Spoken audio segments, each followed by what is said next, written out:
So we're going to talk a little bit about turbochargers and why they fail. This one here is off of a Yanmar 4TN. It came up here the other day and the guy said check the turbocharger, and I did, and it was bad, so I took it off. I'll show you that in a little bit here, but first I want to talk about what makes them fail. The first thing that makes a turbocharger fail is the fact that, and the most common reason is the fact that people get in them, they fire them up and they go to work, or they come running up there wide open and they just turn the key and they shut them off.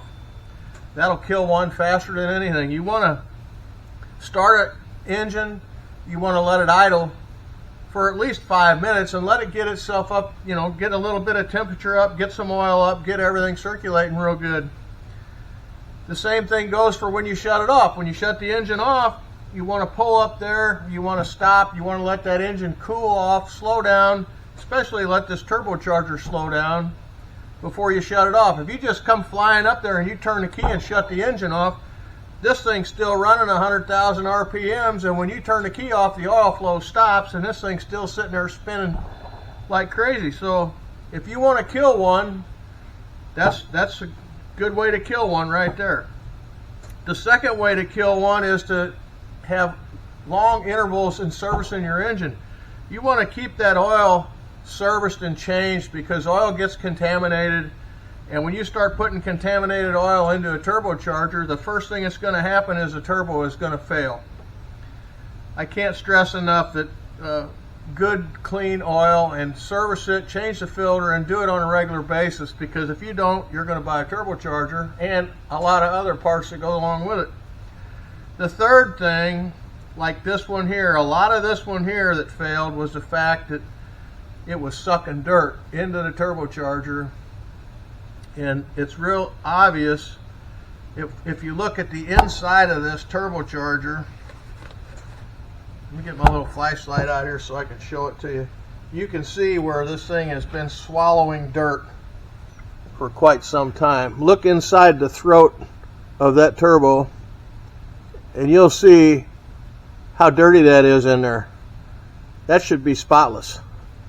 The second thing to look at too is where this is your intake air, this is your discharge air. When you start seeing engine oil in your discharge like this, the seals inside the turbocharger are bad and it's slinging oil out, which can also give you a runaway engine. You see a truck or something going down the highway and all of a sudden you see a big cloud of smoke come out of it. Look out, because that baby might start running away with itself, because it's going to start burning engine oil. And it's clean. Make sure your air filters stay changed. A little bit of maintenance goes a good long ways when it comes time to making your engine last for a long time, especially when they cost, you know, these things are not cheap. So I'm going to take you out here and I'm going to show you what I found as I took it apart. I made little videos as I took it apart and show you the different things that I found wrong with this particular turbocharger right here. So the first thing we did was we went in there and we pulled the air filter out to see if it was plugged completely shut, which it doesn't appear to be plugged up. But what we found is that the housing itself,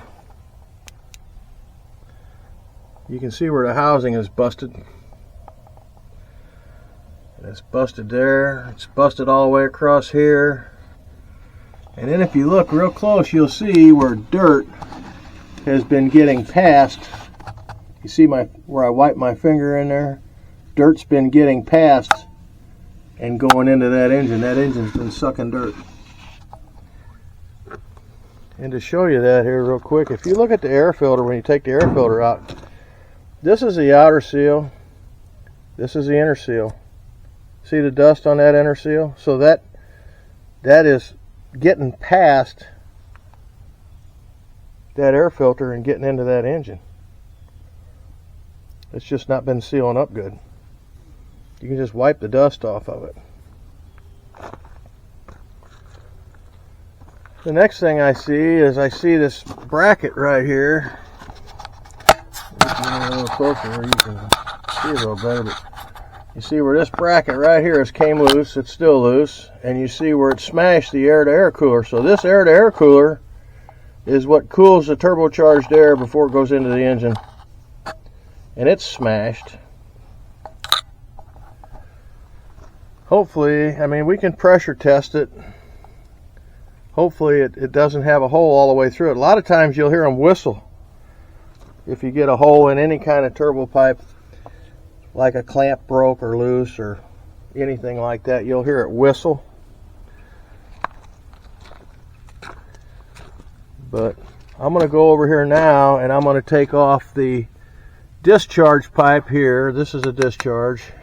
And this is the intake going to the air filter. And I'm going to look inside of that turbo and we're going to spin the turbine wheel to see how much play is in it.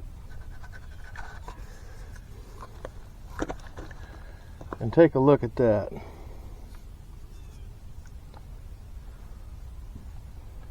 Isn't that beautiful? Split wide open and letting all that dirt get sucked into that engine. I can just about imagine what this turbocharger is going to look like. Oh boy, look at the inside of that housing there. Isn't that beautiful? Look at the grime and the grud.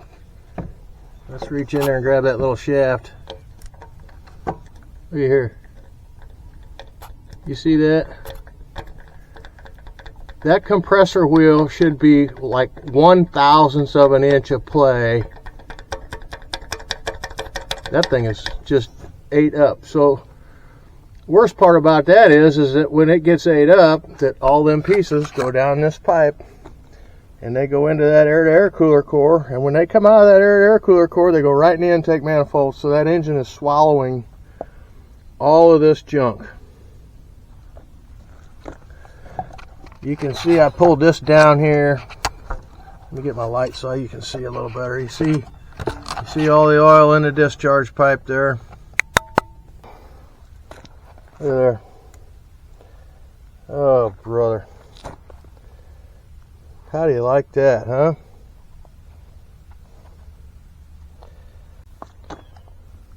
This is the gift that keeps giving here. So I took, this is the pipe that goes from the intake up to the valve cover for crankcase breather. Look at the inside of that. It is half full of dirt. Try to get all that cleaned out of there too. That's your wastegate housing right here.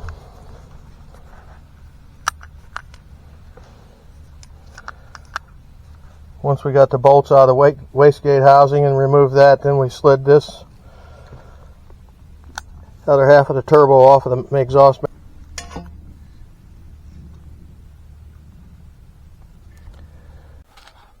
So we pressure tested this air-to-air cooler. I plugged the bottom of it and I put my radiator pressure tester in the top and I pumped it up to 14 pounds. And it's not leaking, even though it's damaged, it's not leaking. So we're gonna reuse it again. So we drained all that nasty engine oil out of there and we took some clean oil and we ran a little bit of clean oil through it just to flush it out a little bit because it was so bad. We've got our turbo return line, oil return line. We've high-tech put the gasket on there. We've got it drying right now. There's our new turbo mounting. Here's our new turbo. And what we'll do is we'll pre-lube the turbo and turn it to make sure it's got plenty of lube in it before we bolt it on there. Use clean engine oil. So there's your new one all put on.